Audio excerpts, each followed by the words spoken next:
Hola, buenas tardes. Bueno, hoy ¿cómo están?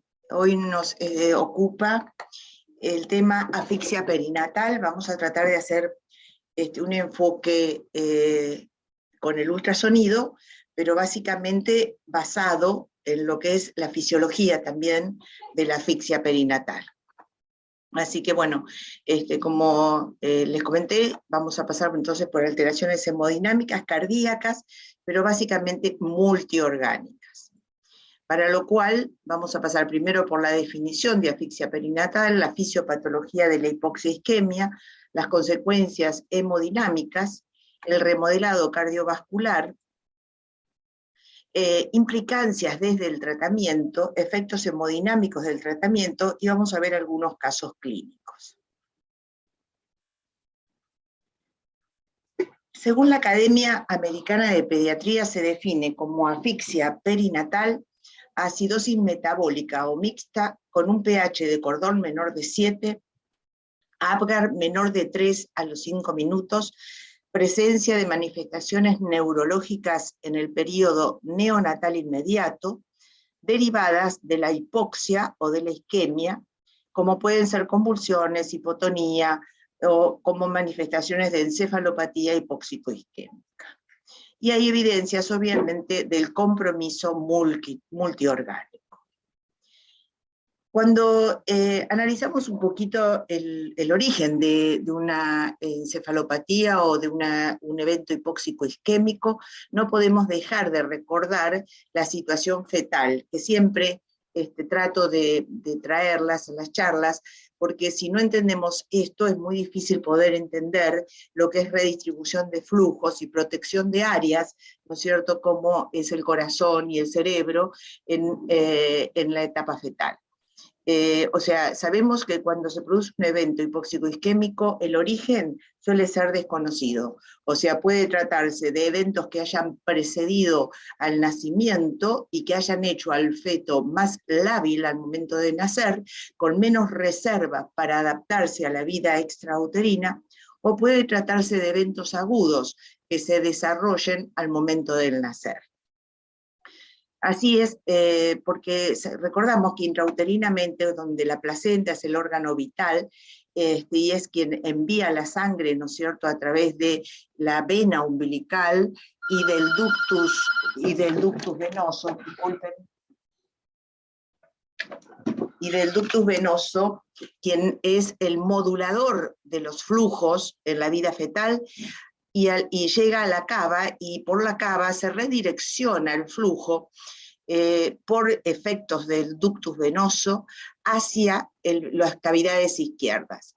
Esta parte, que es la parte más oxigenada de la sangre, recuerden que emite una rama que va a ir al lóbulo izquierdo del hígado, que es el órgano básicamente mejor oxigenado de toda la economía fetal. Este órgano es precisamente donde se encuentra el mayor contenido metabólico de aminoácidos que van a nutrir al feto en la vida intrauterina. Por lo tanto, cuando comienza una alteración de los flujos y este flujo del ductus se ve afectado, uno de los signos fundamentales es precisamente que cae el flujo en el lóbulo izquierdo del hígado para proteger y redireccionar la sangre hacia las cavidades izquierdas.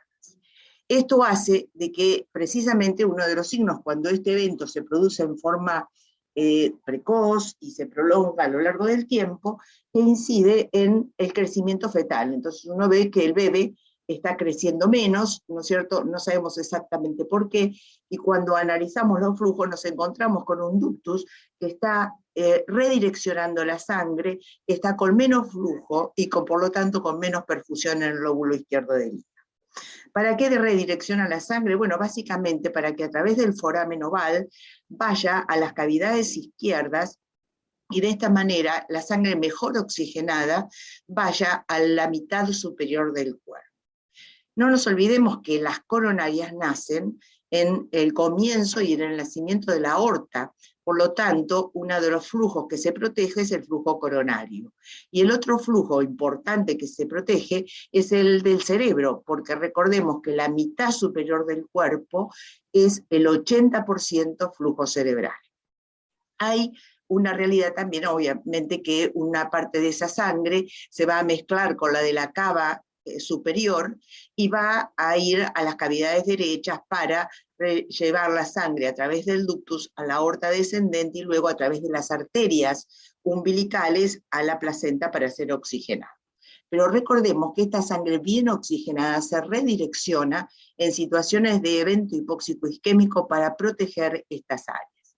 ¿Esto qué significa? Que a nivel del flujo sanguíneo cerebral, si este es un trazado cerebral normal, con un índice de resistencia normal, el primer evento que se produce es que se disminuye el índice de resistencia como un mecanismo de protección.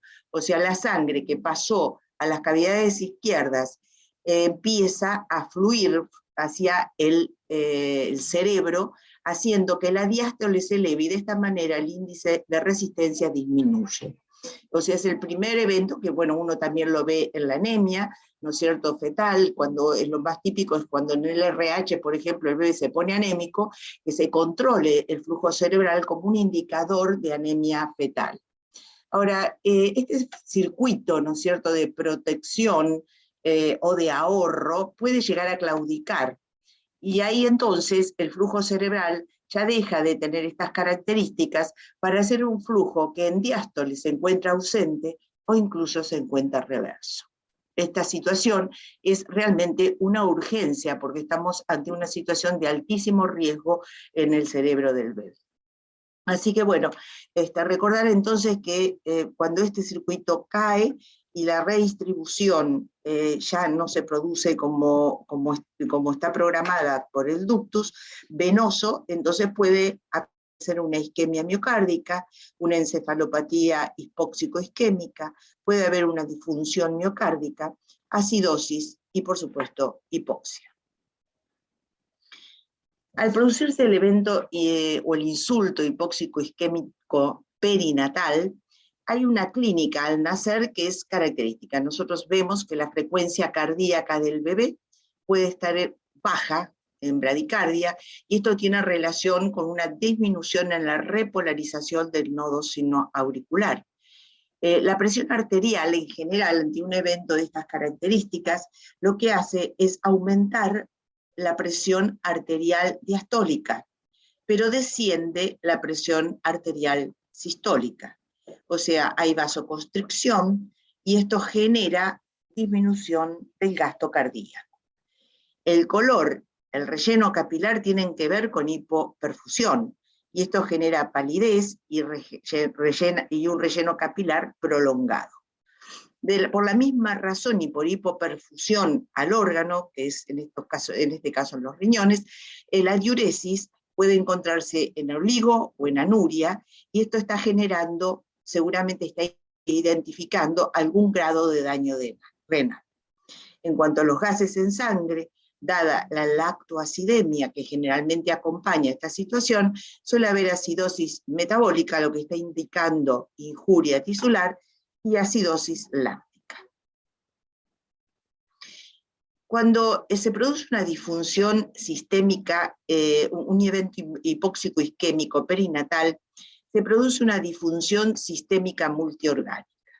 De la disfunción sistémica multiorgánica mucho se ha hablado del cerebro porque tenemos bastante claro cómo proteger mejor la encefalopatía moderada y severa, pero poco conocemos acerca de qué sucede con el resto de los órganos y qué sucede con los tratamientos que implementamos para proteger el cerebro.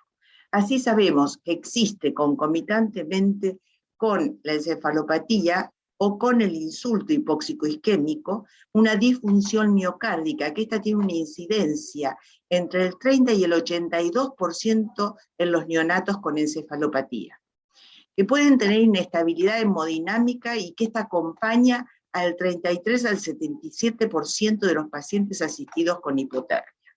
O sea que la hipotermia terapéutica si bien ha mostrado un efecto protector en la muerte neuronal moderada, disminuyendo la morbimortalidad, en la encefalopatía hipóxico-isquémica moderada a severa, y es el estándar de tratamiento, va acompañada de cambios hemodinámicos asociados a la redistribución y también al tratamiento que implementamos. Así, cuando se produce un evento hipóxico-isquémico, entonces sabemos de que hay una afectación del sistema nervioso central, y este puede llevar a una pérdida de la autorregulación cerebral, y esto generar un aumento de flujo sanguíneo cerebral en forma protectora, hasta que esto puede claudicar y generar la encefalopatía hipóxico-isquémica. Pero también este insulto puede afectar a las adrenales, generando una disminución del tono vascular, puede generar isquemia miocárdica, con lo cual va a haber una disminución de la contractilidad y la función cardíaca, puede afectar las resistencias vasculares pulmonares, generando hipertensión pulmonar. Al producirse hipertensión pulmonar, que generalmente es un evento que acompaña frecuentemente a cualquier evento hipóxico-isquémico, se disminuye la precarga, ¿no es cierto?, del ventrículo izquierdo. Al producirse la sangre que debe provenir del pulmón, no llega adecuadamente a las cavidades izquierdas. Al no llegar adecuadamente a las cavidades izquierdas, entonces tampoco pasa al ventrículo izquierdo. Y cuando el bebé ya ha nacido y la placenta ya no está, el circuito sistémico depende fundamentalmente de la circulación izquierda. Entonces estamos ante una situación de hipoflujo, disminución de la precarga del ventrículo izquierdo, caída del gasto.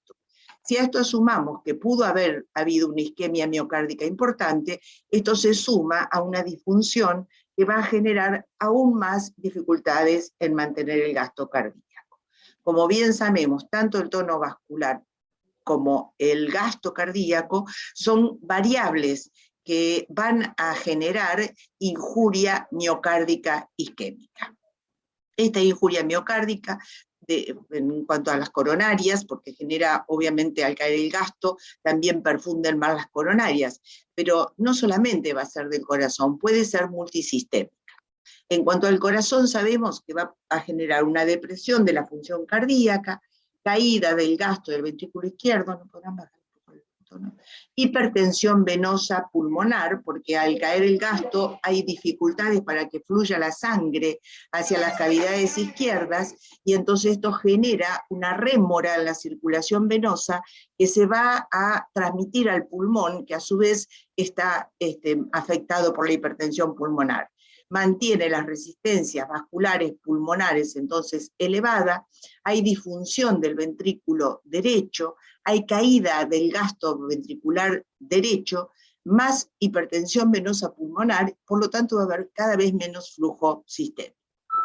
La hipotermia terapéutica sí agrava la hipertensión pulmonar, por indicar su suspensión. ¿Por qué?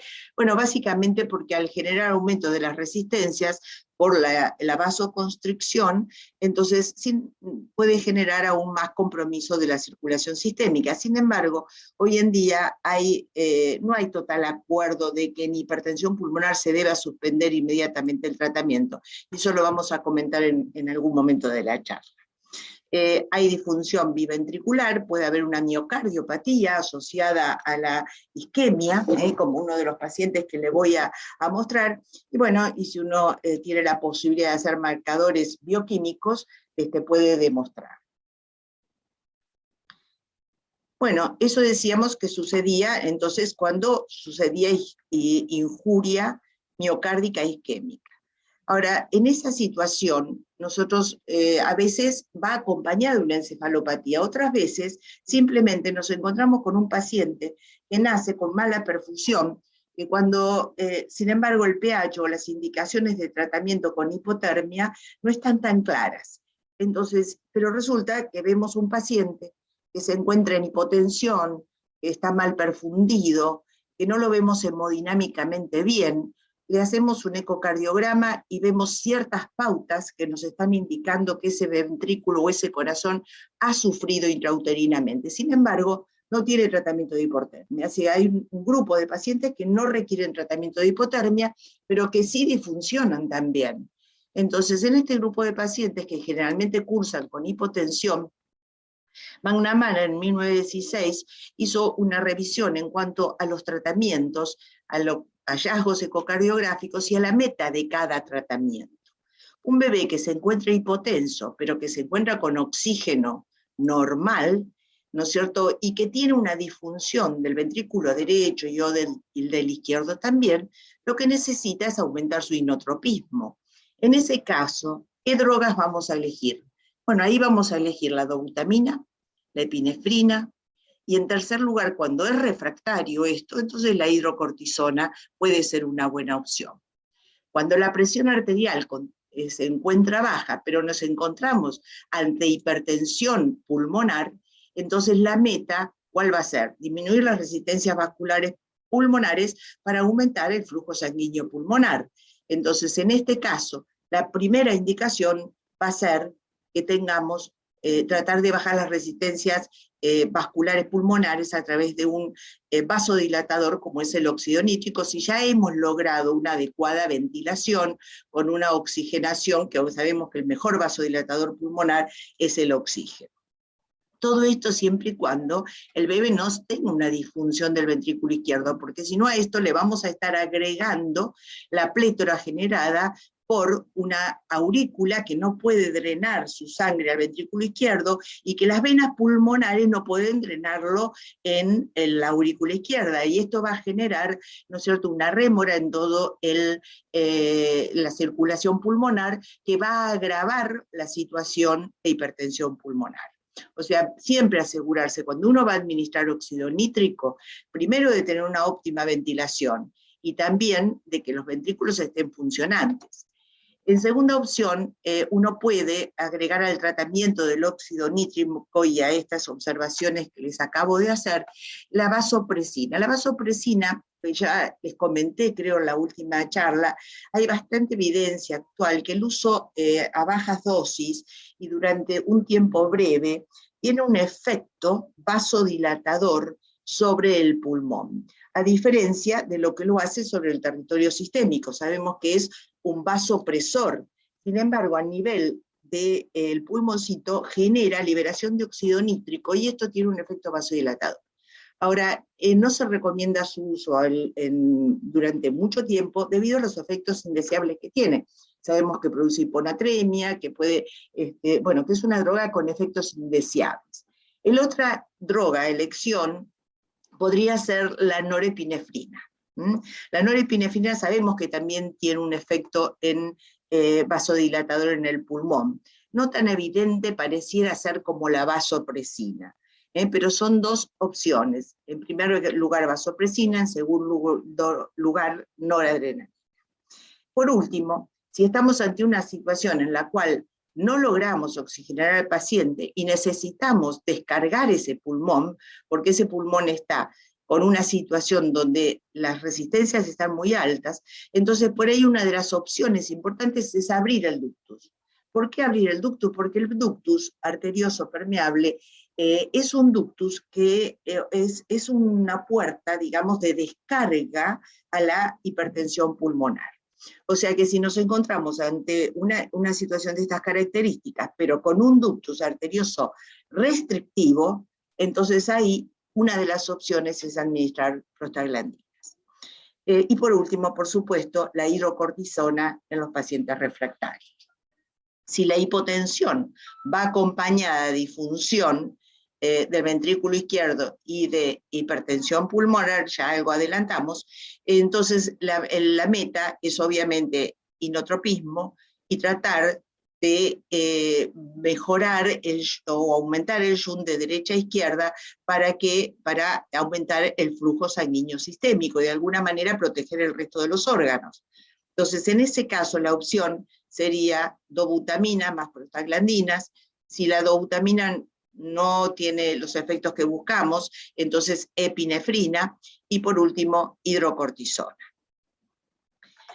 la disfunción del ventrículo derecho más hipertensión pulmonar, lo que buscamos es aumentar el inotropismo, pero también disminuir la poscarga del ventrículo derecho para que la precarga del ventrículo izquierdo sea adecuada. Pero también necesitamos tener una adecuada precarga del ventrículo derecho para que obviamente tengamos sangre para inyectar al pulmón.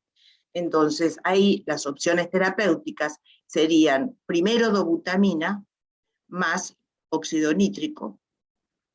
En segunda línea, obviamente, si esta situación no la logramos controlar, darle prostaglandinas para dilatar el ducto si es restrictivo, y por último, vasopresina o noradrenalina, e hidrocortisona en el refractario. Bueno, o sea que ante un insulto hipóxico isquémico, como dijimos, se producían afectaciones no solo del corazón, sino del sistema nervioso central. Entonces, ¿qué pasa cuando conjuntamente con la injuria miocárdica aparece la injuria en el sistema nervioso central? Entonces lo vamos a tratar con hipotermia terapéutica porque tiene indicación. Entonces acá sabemos de que en todo evento hipóxico isquémico la muerte neuronal ocurre en dos estadios. El primer estadio es la muerte neuronal primaria ante un insulto severo, entonces, y agudo, se produce hipoxia cerebral y muerte. El segundo estadio de muerte neuronal es la demorada, es debido a la liberación de radicales libres, a la acción citotóxica de la microglía, la falla mitocondrial y la síntesis de óxido nítrico. La hipotermia terapéutica tiende a tratar de tener un efecto neuroprotector por modificación de la apoptosis y por efecto sobre el metabolismo. Y la ventana terapéutica se encontraría aproximadamente, aunque no se sabe con exactitud, alrededor de las 6 horas. De manera tal que este tratamiento intenta de alguna manera disminuir la injuria que se produciría en el segundo estadio. Pero sabemos que cuando uno implementa una hipotermia terapéutica, el cerebro lo estamos protegiendo, porque sabemos que tanto la severa como la moderada es el tratamiento más adecuado y hay evidencia suficiente, pero ¿qué pasa con el resto de los órganos? Bueno, el resto de los órganos se ve afectado por igual. Entonces tenemos bradicardia, como dijimos, que puede ser bien tolerada si se mantiene una adecuada presión arterial.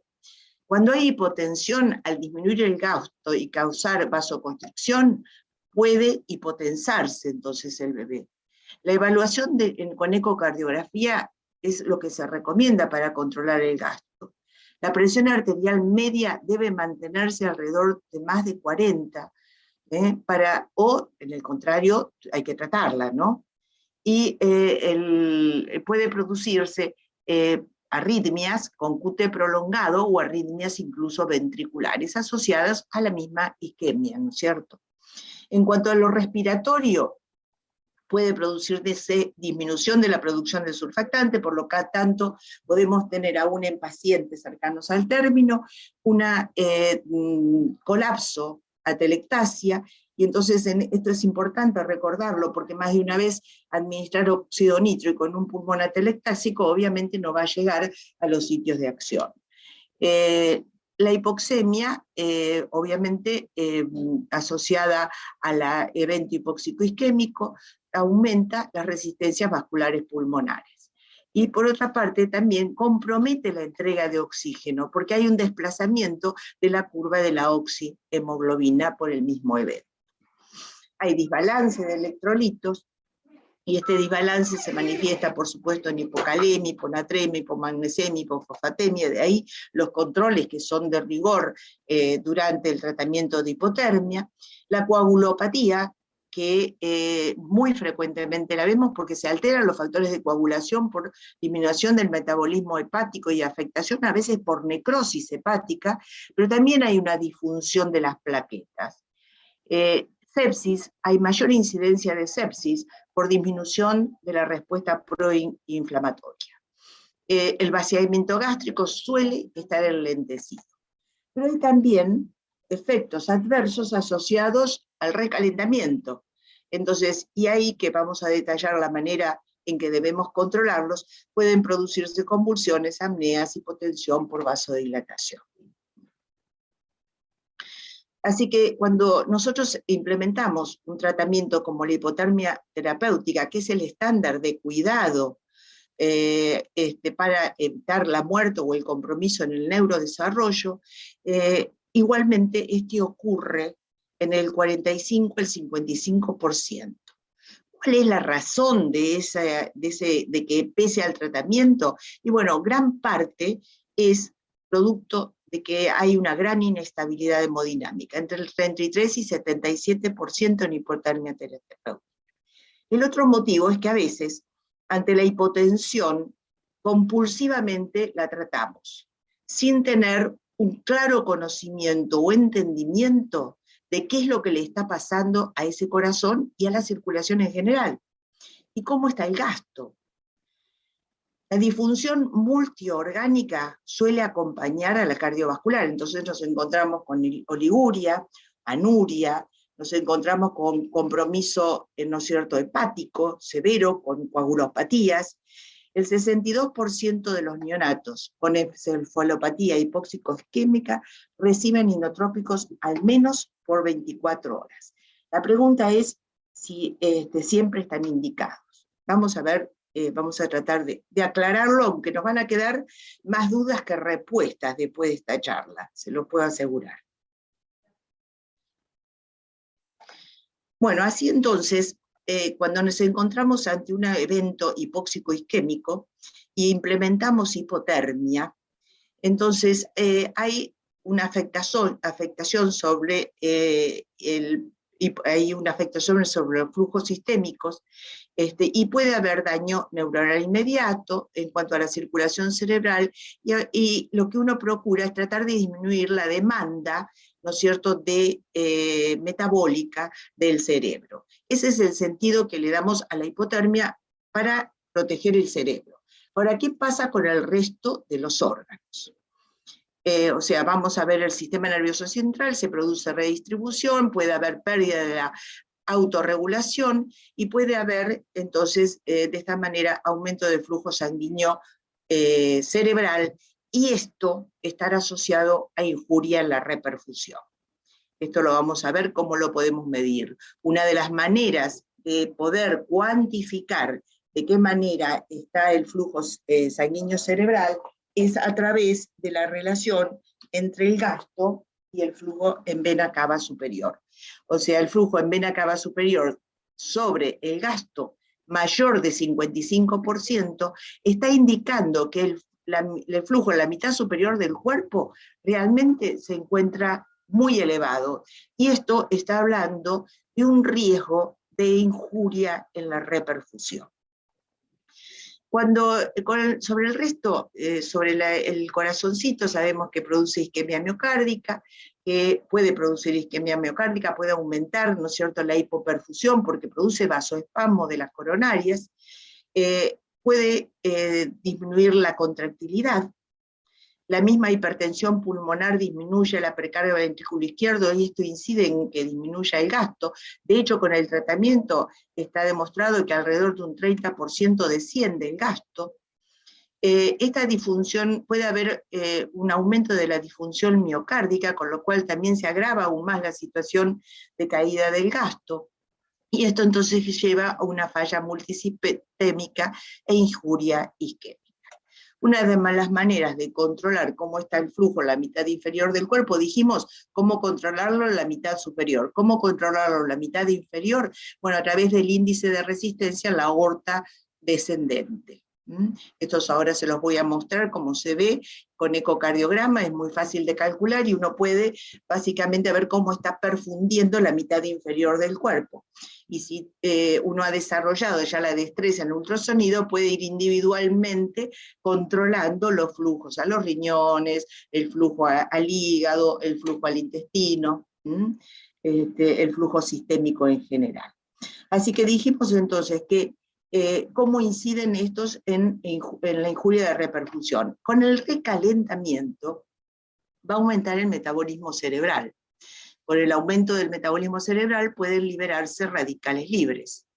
Este recalentamiento va a conducir a un aumento del flujo sanguíneo periférico y una disminución de las resistencias vasculares periféricas. También va a incidir en el aumento de la frecuencia cardíaca. Puede ser que el volumen sistólico se mantenga estable, igual, no varía demasiado, pero al aumentar la frecuencia cardíaca, como sabemos que es uno de los grandes componentes del gasto, la frecuencia cardíaca, el gasto va a aumentar, independientemente de lo que varíe el volumen sistólico. Entonces esto va a generar, ¿no es cierto?, que ante la situación de reperfusión, es lo que uno está buscando, si uno tiene una situación en la cual ha aumentado el flujo sanguíneo, o ha aumentado, o se encuentra, ¿no es cierto?, en una falla multiorgánica, y no nos encontramos con que hemos mantenido una medicación que por ahí genera vasoespasmo, que por ahí genera vasodilatación, puede comprometer de alguna manera la circulación al resto de los órganos y generar una evolución anormal de la situación. ¿No es cierto? No, el cerebro por ahí lo mantengo protegido y el resto de los órganos entran a claudicar.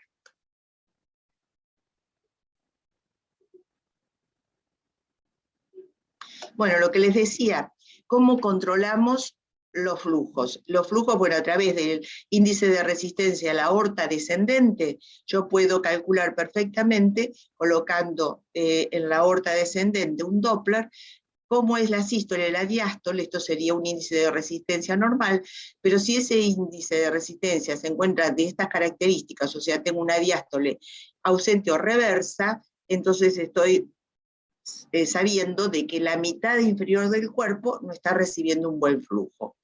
¿Qué pasa con el flujo en vena cava superior? Bueno, lo que les comentaba, o sea, si puedo calcular el flujo en vena cava superior, entonces puedo calcular qué volumen sistólico y qué frecuencia, con la frecuencia, el peso, porque sabemos que esto es el resultado de una fórmula, ¿no es cierto? Si bien los equipos lo calculan perfectamente, hay que ofrecerles los datos. Y los datos que necesitamos ofrecerles son la integral de la velocidad, que vendría a ser el trazado superior, del flujo de la vena cava superior. Necesito ofrecerle la frecuencia, y necesito ofrecerle el diámetro de la vena cava superior. Una vez que haya puesto todos estos datos, me va a ofrecer el resultado. Al resultado lo debo dividir por el peso del paciente, y ahí voy a obtener el flujo en vena cava superior. Sabemos que un flujo normal, o sea, el normal se encontraría entre 60 en un chico que se encuentra con hipotermia, alrededor de 60. 40 estaríamos con muy justos, pero si tenemos un flujo cerebral que de la vena cava superior que esté marcando 100, 90 o más de 100, estamos viendo un flujo cerebral aumentado, o sea que tenemos un cerebro que está hiperperfundiendo y que seguramente al momento del recalentamiento se va a generar injuria, porque se van a liberar mayor cantidad de radicales libres que van a afectar y van a generar mayor muerte celular. Bueno, ¿qué aportes nos da la ecografía? Bueno, esto yo ya se los he mostrado varias veces, y un poco la idea es reafirmarlo, ¿no es cierto? La ecografía nos permite ver el corazón directamente y en qué condiciones y cómo se está comportando. Lo que más conocido de todo esto es la contractilidad. Un trazado de estas características a simple vista está hablando, casi en paralelo, está hablando básicamente de que ese ventrículo izquierdo se está contrayendo con dificultad. Y si lo medimos, seguramente que da una contractilidad muy baja. Si yo tengo un gasto de estas características, que marca 90 mililitros por kilo y por minuto, y resulta que tengo un paciente de 3 kilos, esto lo divido por 3 kilos, me queda 30 mililitros por kilo y por minuto, tanto en el izquierdo como en el derecho. Fíjense que esta era la situación de este paciente. O sea que puedo hacer diagnóstico de gasto y de función sistólica sería. Ahora, ¿cómo hago diagnóstico de compromiso de la función diastólica? dijimos que el compromiso de la función diastólica es que en diástole el ventrículo no relaja, por ahí contrae, pero no relaja. Entonces, relaja mal y entonces hace de que el drenaje de la aurícula izquierda en el ventrículo se vea comprometido.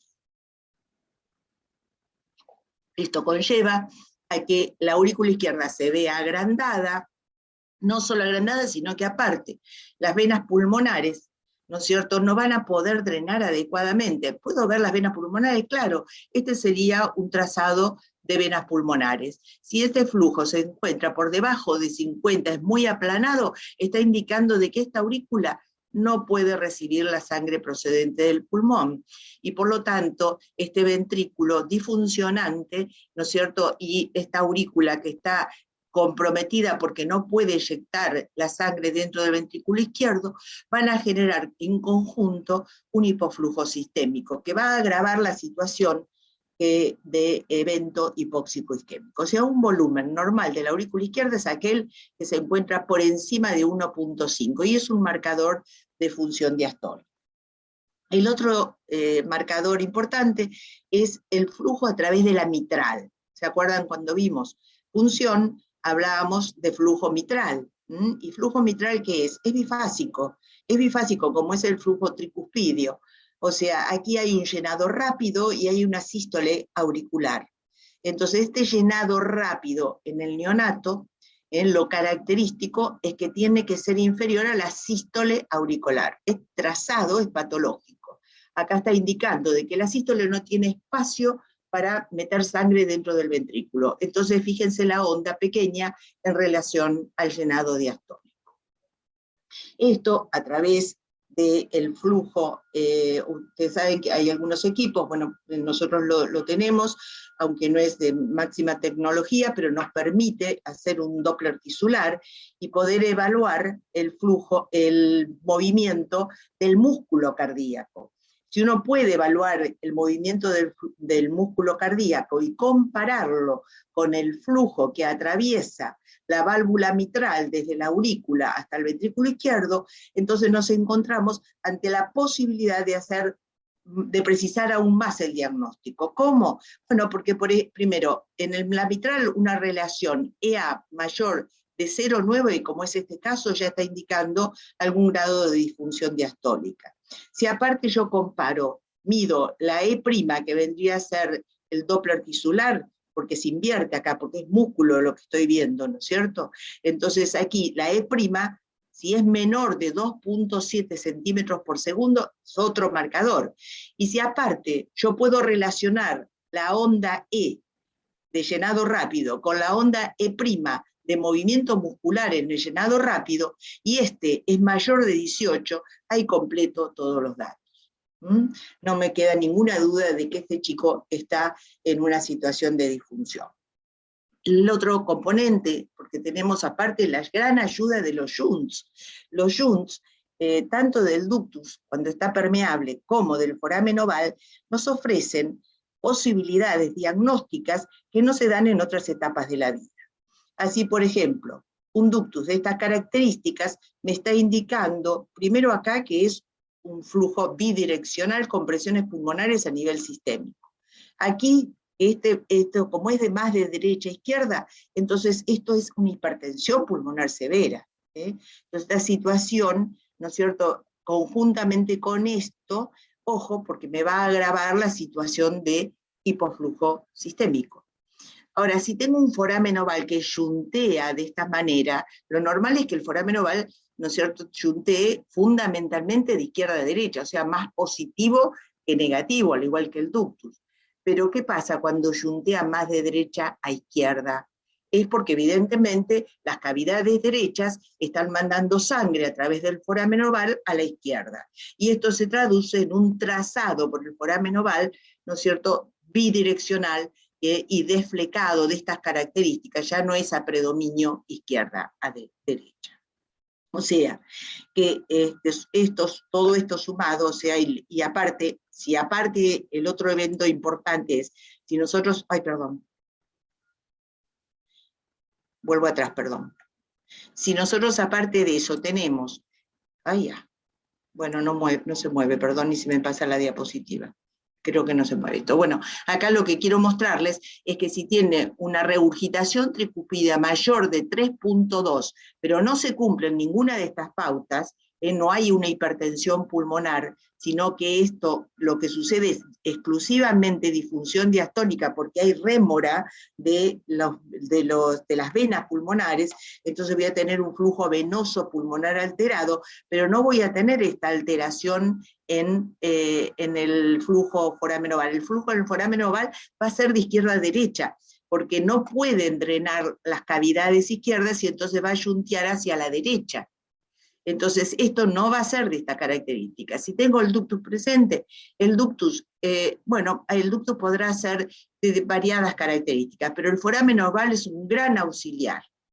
El otro componente, importante, ¿no es cierto?, para evaluar hipertensión pulmonar, es si tenemos una alteración importante en el retorno de sangre de la aurícula derecha al ventrículo derecho, es el flujo en la vena cava superior.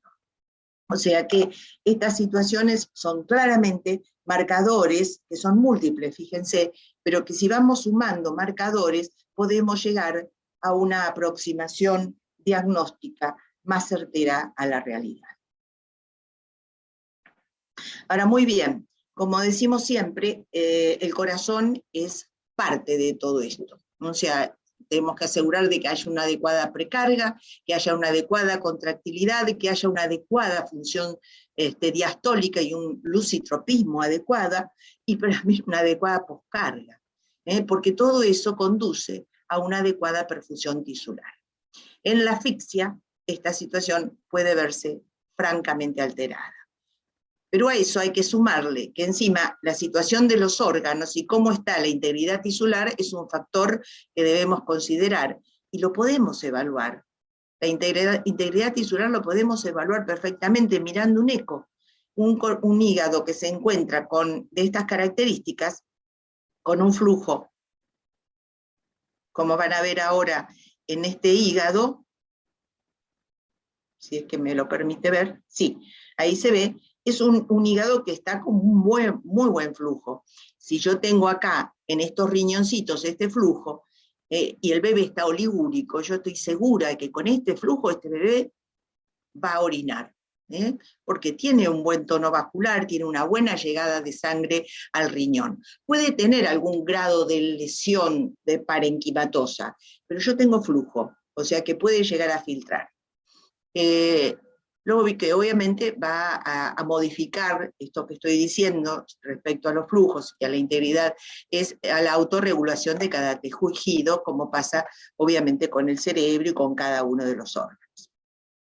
Recuerden que a nivel del intestino hay mucha evidencia sobre el uso en el diagnóstico del hipoflujo intestinal y particularmente en el riesgo de enterocolitis necrotizante y de los distintos signos que están publicados en un Radiology, que ya les mostré cuando hablamos de adicionales del ecocardiograma, ¿no es cierto?, donde uno puede ver perfectamente en qué situación el intestino se encuentra.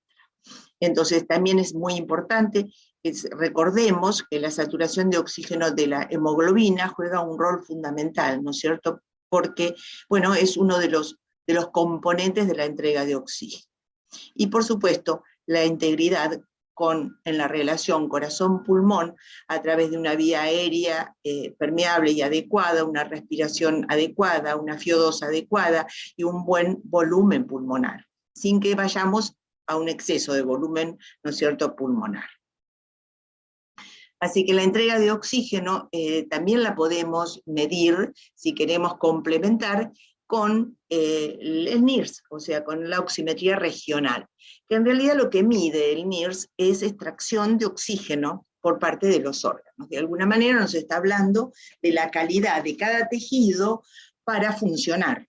Si llega bien el flujo, pero aparte el NIRS me está marcando que yo tengo un buen flujo, yo me puedo quedar bastante tranquila en que ese órgano está preservado. Es un equipo, ustedes lo deben conocer, pues permite que la medición durante un tiempo el que querramos y en forma simultánea. Tiene sensores que son neonatales y recambiables, hoy se consiguen todavía, aunque son importadas y pueden llegar a empezar a faltar. Hay la vulnerabilidad de los neonatos y particularmente de los cerebros inmaduros, lo hace precisamente muy tentador. Se puede utilizar en hipotermia como un marcador de disminución del metabolismo. La necesidad de un monitoreo confiable de extracción de oxígeno de los tejidos lo hace una herramienta tentadora. Y en general completa a la vigilancia hemodinámica. Entonces hemos hablado de cuadro clínico, hemos hablado de ultrasonido y hemos hablado ahora de NIRS, o sea, de oximetría regional. Bueno, acá simplemente traerles algunos casos clínicos en los cuales esta situación de injuria miocárdica se produjo sin que hubiera encefalopatía hipóxico-isquémica, o por lo menos, si lo hubo, no tenía indicación de tratamiento en hipotermia. Este chiquito, como ustedes están viendo acá, tiene un corazoncito donde se ve, aparte de tener un engrosamiento de todas las paredes, un puntillado dentro de la cavidad que está indicando isquemia. Si lo miramos acá, fíjense la cantidad de puntitos blancos que se ven en el endocardio, en el septum, aquí adentro, aparte del edema que tienen el septum y las paredes. En esta otra imagen van a ver lo mismo, este aumento de la densidad en el ultrasonido, que está marcando una lesión. Lo mismo pasa con esto. Bueno, fíjense lo que pasó con este chico. Este chico nace con esta miocardiopatía, ahora les voy a mostrar otro, pero no era mi intención mostrárselo ya, sino en un ratito.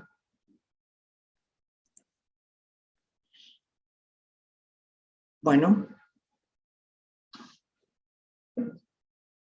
No quiere.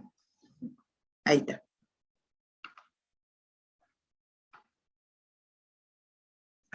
Un minutito, por favor. Ahí está.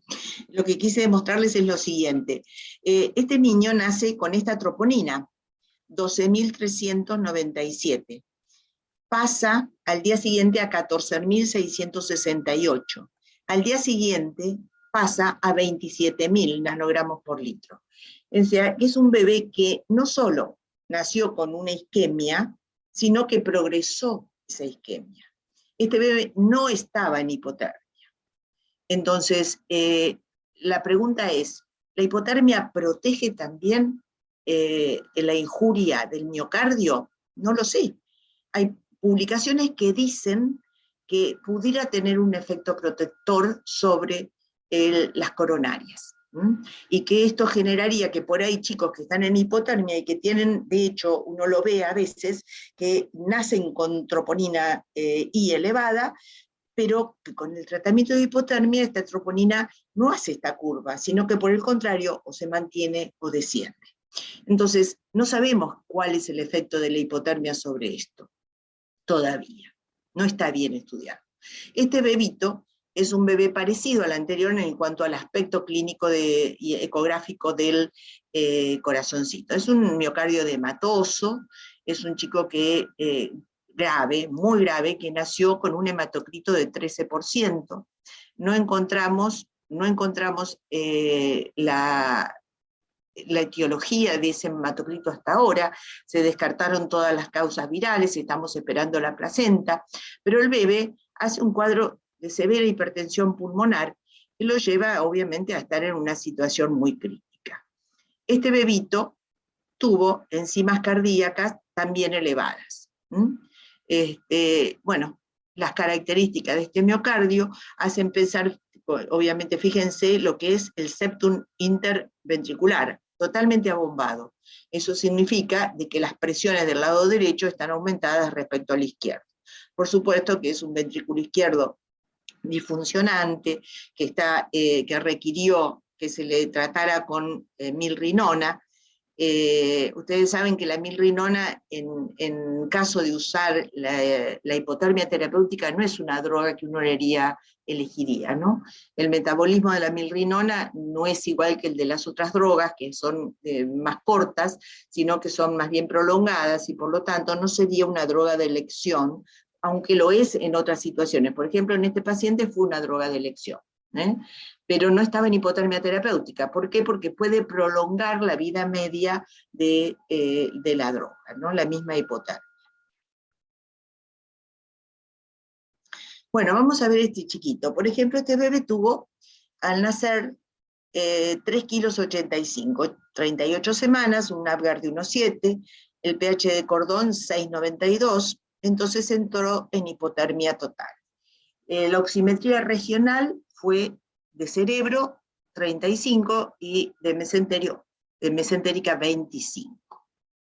Esta era la imagen, este era el gasto, 30, porque en un chico dijimos de 3 kilos. Este es el gasto del otro ventrículo, y esta es la función diastólica. Fíjense que está comprometida. Bueno, a este paciente se le puso dobutamina,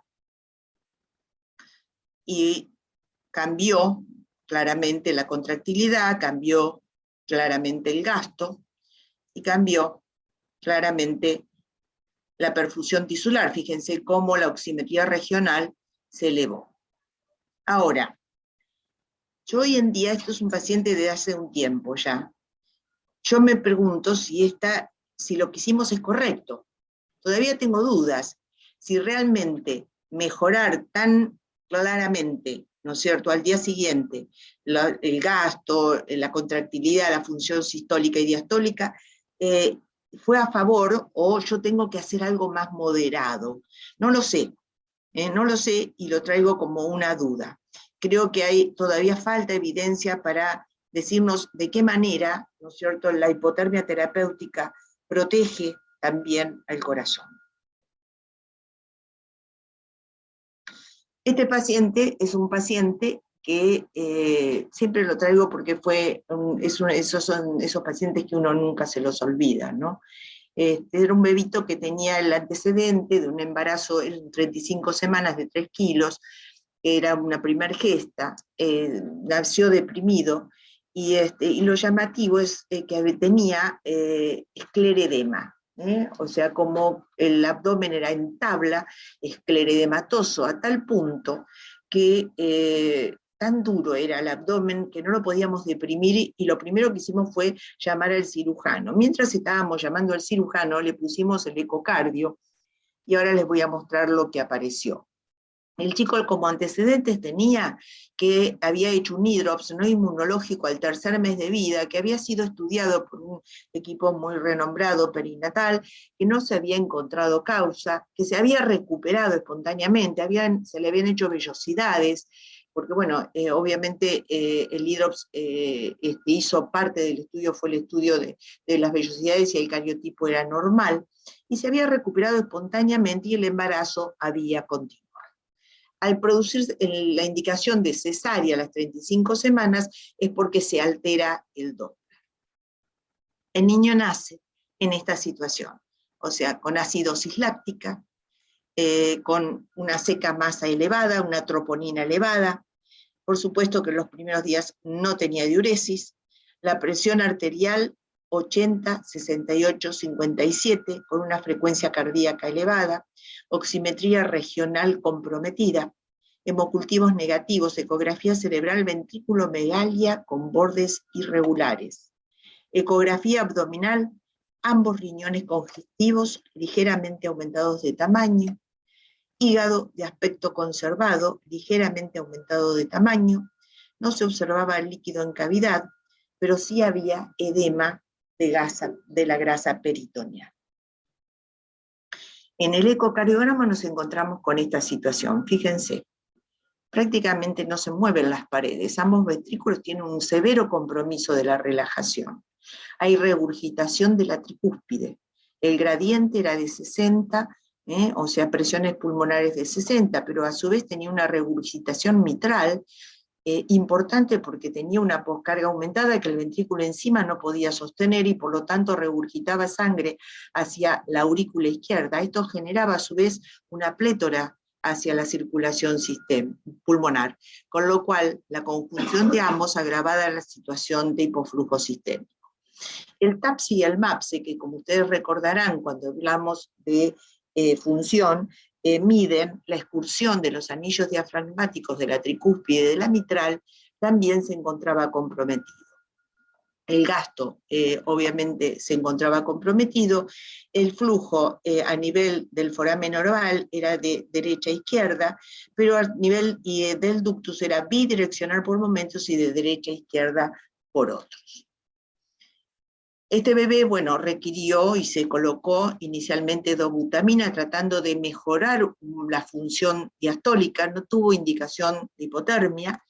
La milrinona fue la segunda opción terapéutica, luego se le agregó hasta lograr mejorar la función diastólica, ahí se le agregó el óxido nítrico, por supuesto que estaba en ventilación convencional, analgesia, se le tuvo que dar insulina por hiperglucemia, por compromiso obviamente del sistémico, ¿no? Después, a las 24 horas, bueno, obviamente se obtiene mejoría de la contractilidad, recuperación del gasto, el compromiso de la radiación del ventrículo izquierdo se ve mejorado, hay mejoría de la regurgitación tricúspide y mitral, TAPSE y MAPSE se mejoran. ¿Se acuerdan que el límite más o menos estaba en 4 y se ven mejorados? Así que bueno, esto fue a las 24 horas, el óxido nítrico se puede empezar a descender y se mantiene con dobutamina y milrinona. Chiquito evolucionó bien, sin embargo, evolucionó con compromiso neurológico. ¿Cuál es el mensaje de este bebé? Bueno, el mensaje de este bebé es que venía sufriendo adentro de la panza.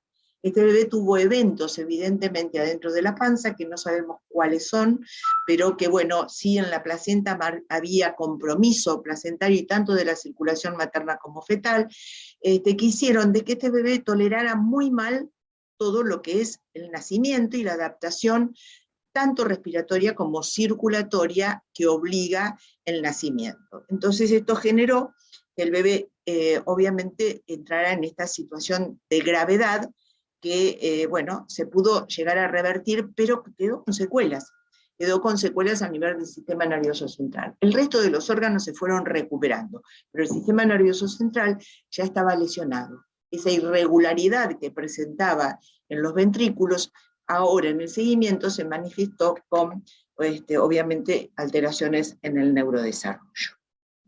Así que bueno, vamos a concluir esta charla que deja más dudas que certezas, pero bueno, básicamente para decirles que la hipoxisquemia secundaria, la asfixia perinatal, frecuentemente afecta a los recién nacidos, generando injuria en el sistema nervioso central. Suele ir acompañada de inestabilidad cardiovascular, de disfunción miocárdica, afectando la perfusión tisular y la entrega de oxígeno a los tejidos.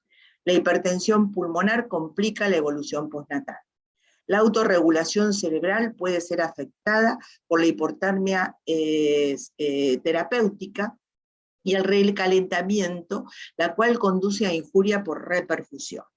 Es importante la vigilancia cardiovascular durante y post-tratamiento con hipotermia. La presencia de inestabilidad hemodinámica, sistémica y pulmonar puede disminuir la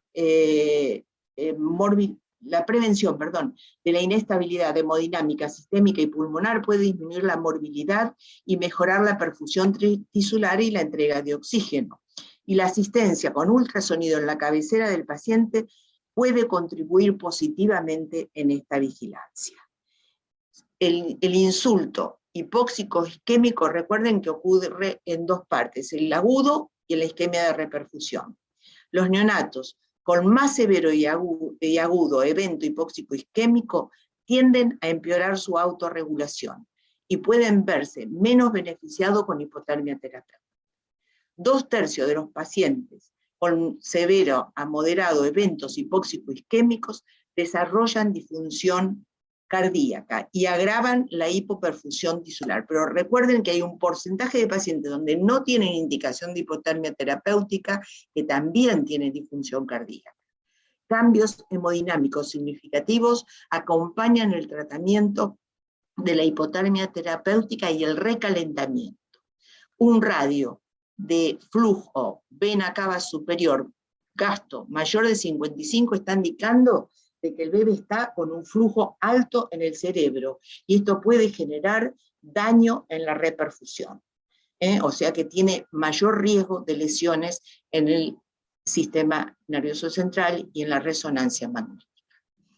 La hipotermia terapéutica produce bradicardia y disminución del gasto con incremento de las resistencias vasculares sistémicas y puede agravar la hipertensión pulmonar.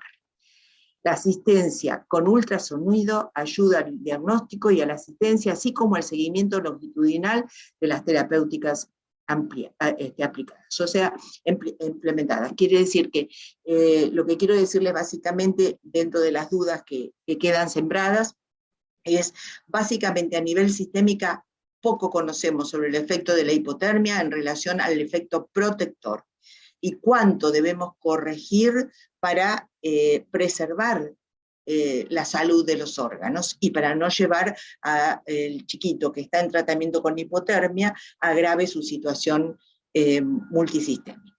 Así que bueno, esto un poquito creo que es el final, sí, es el final. Muchas gracias y estoy dispuesta a las preguntas.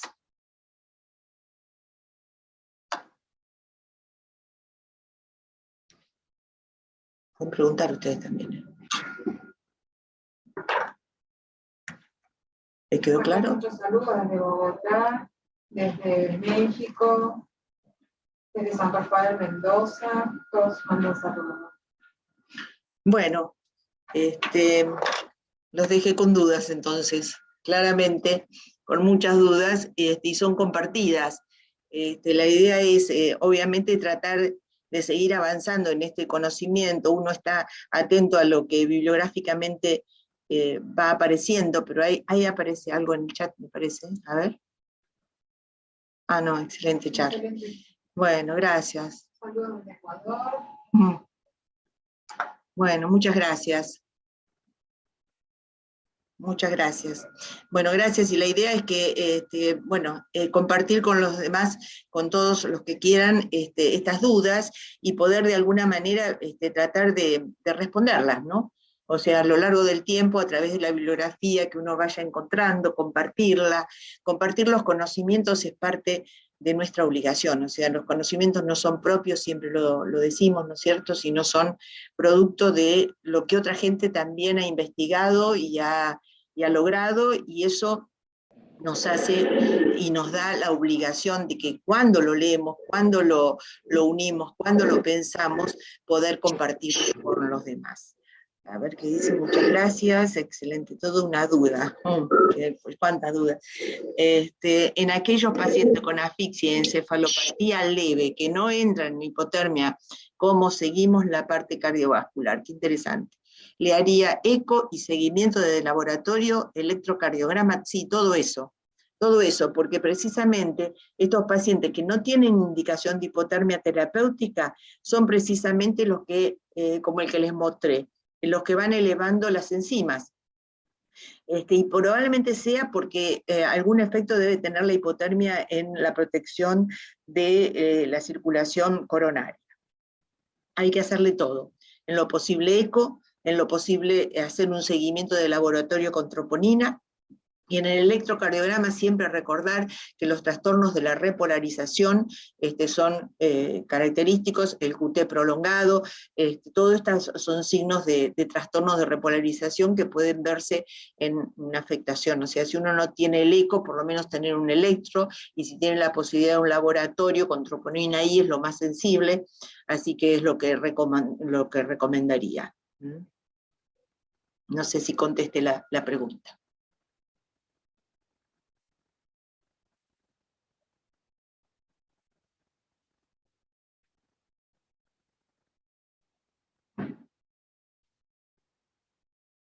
Sí.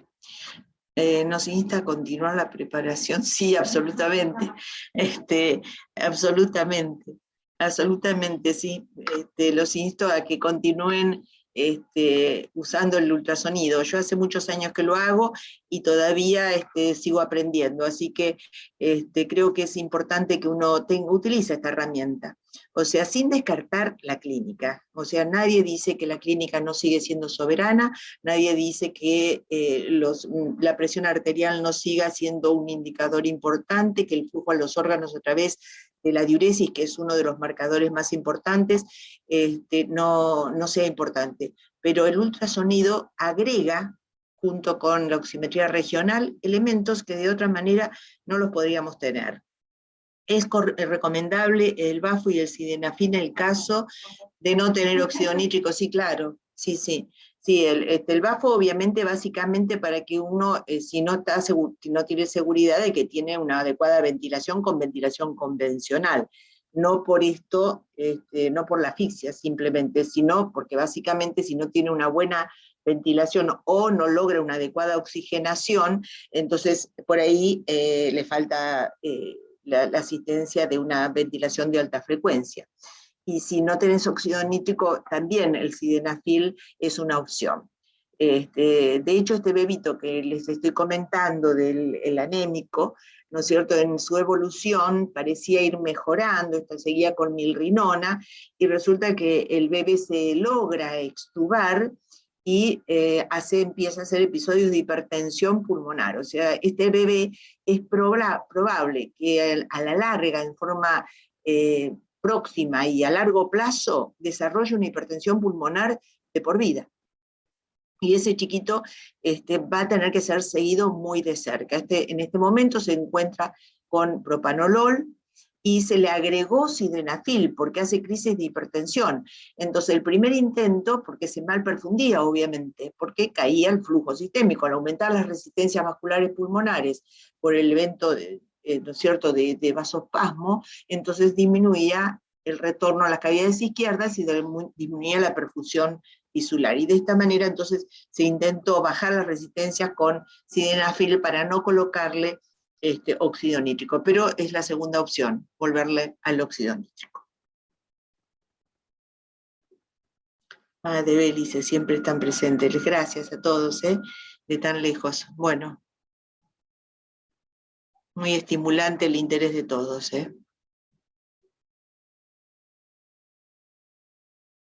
No sé si hay alguien más que quiera preguntar. Bueno, ahora un poquito la idea es, ustedes van a ver que hay como un anuncio de un curso que vamos a promocionar.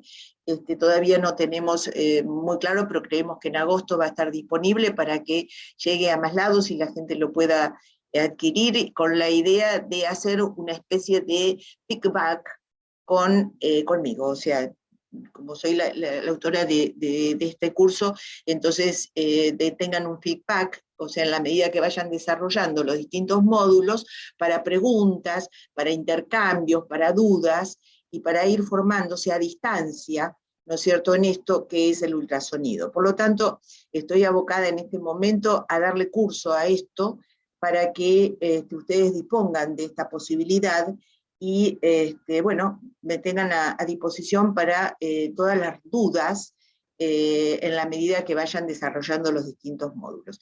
No tengo mucho más para decirles de este curso, pero lo van a ver en mi página, lo van a ver anunciado, así que bueno, quedamos en contacto.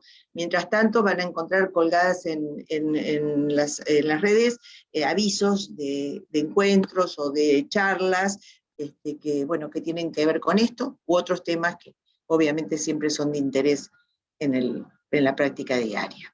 Así que bueno, gracias a todos por estar, les mando un fuerte abrazo a todos y nos vemos prontito.